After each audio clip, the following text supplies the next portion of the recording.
Hi guys, this is NRI here from English Super Class. Guys, in this video lecture, we are going to learn about how to use there. It means THERE in a sentence. So, without wasting any more time, let's begin this interesting and knowledgeable topic. तो आज के इस video में हम सीखने जा रहे हैं कि देयर का यूज सेंटेंस में कैसे करते हैं। अंग्रेजी में आपको तीन तरह के देयर देखने को मिलेंगे। पहला है THERE देयर, इसका मतलब वहाँ। एक है THEIR देयर, जो कि एक पॉसेसिव एडजेक्टिव आता है जिसका मतलब होता है उनका, उनकी या उनके। एक देयर होता है THERE, इसका सेंटेंस में कोई अर्थ नहीं होता है और यह सेंटेंस में साइलेंट रहता है। अब कहाँ साइलेंट रहता है, कहाँ नहीं रहता है, तो इसी बात को हम सीखने जा रहे हैं। तो चलिए शुरुआत करते हैं इस इंटरेस्टिंग एंड नॉलेजेबल टॉपिक की। देखिए, एक हमने यहाँ पर लिखा हुआ है देयर, THERE।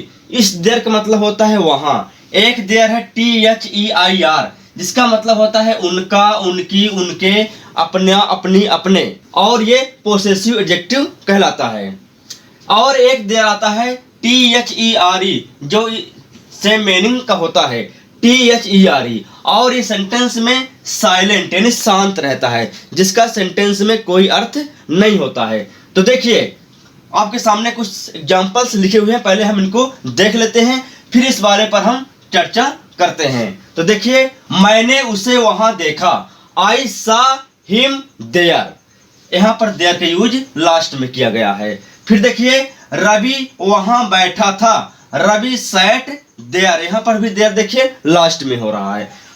फिर देखिए, तुम उनके घर जाओगे, you will go to their homes. तो यहाँ पर ये वाला पॉसेसिव एडजेक्टिव वाला देयर आ रहा है। तो कहने का मतलब कि THERE, अगर ये देयर सेंटेंस के बीच में या लास्ट में आता है तो इस देयर का मतलब होता है, यानी कि THERE का मतलब होता है वहां। और यदि THEIR एक देयर ये है और इस देयर के बाद अगर कोई नाउन्स आता है तो इस देयर का मतलब होता है पोसेसिव एडजेक्टिव वाला देयर, जिसका मतलब उनका, उनकी, उनके होता है। और ये वाला जो देयर है जिसके बारे में हम पढ़ने जा रहे हैं, ये देयर सेंटेंस के शुरू में आता है। अब कैसे शुरू में आता है, इसी बात को हमको सीखना है। तो चलिए देख लेते हैं। तो देखिए, हम लेकर आ चुके हैं THERE। ये देयर सेंटेंस के शुरू में आता है, यानी कि इस देयर का मतलब कुछ भी नहीं होता है और ये सेंटेंस के शुरुआत में लगता है। कैसे, देखिए, जैसे यहाँ पर लिखा हुआ है घर है, फिर लिखा हुआ मंदिर है। अब अगर आप इसकी इंग्लिश बनाएंगे कि घर है, तो घर है को आप ऐसा नहीं कह सकते हैं कि होम इज।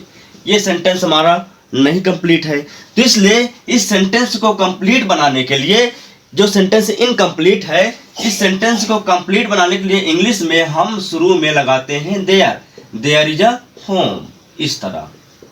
और यहाँ पर देखिए मंदिर है, सेम तरीके से हम टेम्पल इज नहीं कह सकते। इस सेंटेंस को कंप्लीट बनाने के लिए इंग्लिश में कहते हैं कि देयर इज अ टेम्पल, इस तरह। अगर यहीं पर होता कि लड़के हैं, तो यहाँ पर आप there are boys, boys are हम नहीं बोल सकते हैं। तो इन कंप्लीट सेंटेंस को इंग्लिश में बनाने के लिए हम शुरू में देयर का यूज करते हैं, जिसमें सब्जेक्ट को इंट्रोड्यूस किया जाता है देयर की हेल्प से।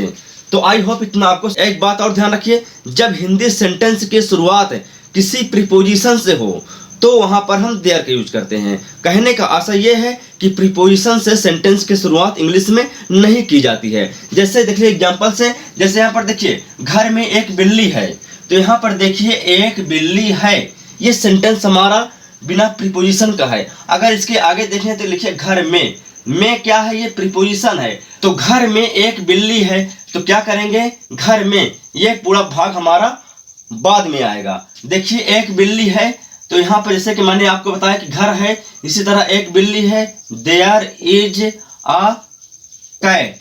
अब कहाँ है, घर में, इन द होम, इस तरह। नेक्स्ट, नदी में पानी था। अब देखिए नदी के बाद क्या में आ रहा है, प्रीपोजिशन है। ये पार्ट हमारा देखिए, तो पानी था, वाटर वाज नहीं कर सकते हम, इसलिए हम क्या करेंगे, देयर वाज वाटर। नदी में, इन रिवर, इन द रिवर। देखिए, इसी तरह अगर कहा जाए कि स्कूल के सामने एक दुकान है, there is a shop in front of the school, तो कहने का आशय कि सेंटेंस के शुरुआत में अगर प्रीपोजिशन आता है और जो हमारा सब्जेक्ट होता है वो बाद में आता है, तो वहाँ पर हम शुरू में देयर का यूज करते हैं, उसके बाद जो सब्जेक्ट आता है हेल्पिंग वर्ब के बाद उसको रखा जाता है, फिर बाद में हम प्रीपोजिशन को रखते हैं। तो कहने का आशय है कि जो देयर है यह केवल सब्जेक्ट को इंट्रोड्यूस करता है। आई होप इतना आपको समझ में आया होगा। तो यहाँ पर देखिए आपके सामने कुछ एग्जांपल्स लिखे हुए हैं। अब इस सेंटेंस में हम देयर का यूज करेंगे। अब कैसे, देखिए, एक पेन बैग में है और इसके नीचे देखिए बैग में एक पेन है, दोनों का अर्थ तो एक ही आ रहा है, सेम अर्थ आ रहा है, लेकिन इंग्लिश में इनके यूजेस में डिफरेंट है। कैसे, देखिए, एक पेन बैग में है, यहाँ पर शुरुआत एक पेन से हो रही है, यानी किसी में सब्जेक्ट दिया हुआ है, तो इसको कह सकते हैं हम कि a pen is in the bag. ये देखिए, ये सेंटेंस हमारा परफेक्ट है। अब नीचे वाले में देखिए बैग में एक पेन है, शुरुआत कहां से हो रही है, प्रीपोजिशन, यानी कि सब्जेक्ट के पहले प्रीपोजिशन आ रहा है। में देखिए एक प्रीपोजिशन है, तो अगर प्रीपोजिशन आता है सब्जेक्ट के पहले तो ऐसे सेंटेंस की शुरुआत हम देयर से करते हैं। कैसे, देखिए, तो शुरू में लगाएंगे देयर, फिर इज, फिर a pen, there is a pen, एक पेन है, there is a pen, bag में, इन द बैग, देखिए, तो there is a pen in the bag. इसी तरह देखिए नीचे एक बड़ी मछली तालाब में है, तो यहाँ पर एक बड़ी मछली तालाब में है, सेंटेंस हमारा परफेक्ट है। अ big fish is in the pond, a big fish is in the pond, एक बड़ी मछली तालाब में है। और नीचे वाले में देखिए तालाब में एक बड़ी मछली है, मतलब कि एक बड़ी मछली सब्जेक्ट है और इसके पहले प्रीपोजिशन आ रहा है, तो ऐसे सेंटेंस की शुरुआत हम देयर से करते हैं। तो यहाँ पर हो जाएगा there is a big fish in the pond. तो देखिए दोनों सेंटेंस को आप गौर से देखिए, आपको डिफरेंट पता चल जाएगा कि किस कहां पर देयर का यूज किया जाता है। चलिए कुछ एग्जांपल्स और देखते हैं। तो कहने का मतलब ये है कि जब सेंटेंस के शुरुआत में प्रीपोजिशन आए, यानी कि सब्जेक्ट के पहले प्रीपोजिशन आ जाए, तो वहां पर ऐसे वाक्यों के पहले हम देयर का यूज करते हैं। यहाँ पर देखिए इस सेंटेंस को, जंगल में एक शेर रहता है, तो एक शेर के पहले क्या आ रहा है, जंगल में, यानी कि में आ रहा है, प्रीपोजिशन आ रहा है, तो ऐसे सेंटेंस की शुरुआत देयर से करेंगे। तो यहाँ पर हो जाएगा there lived, present indefinite tense है, देयर लिव्ड, क्योंकि शेर एक है, a lion, there lived a lion in the forest, इस तरह। नेक्स्ट, एक शेर जंगल में रहता है, यहाँ पर सब्जेक्ट जो है पहले आ गया है, तो यहाँ पर सेंटेंस होगा a lion lives in the forest.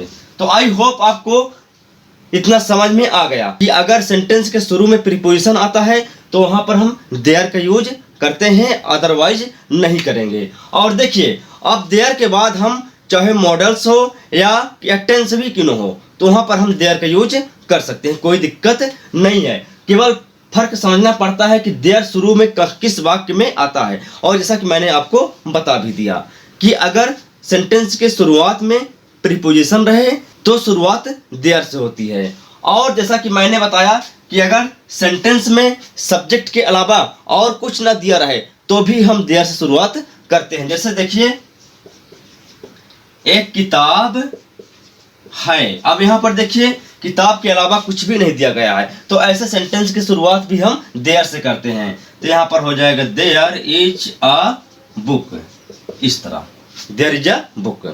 तो आई होप आपको देयर का यूज अच्छे समझ में आया होगा। चलिए मिलते हैं अब नेक्स्ट वीडियो में।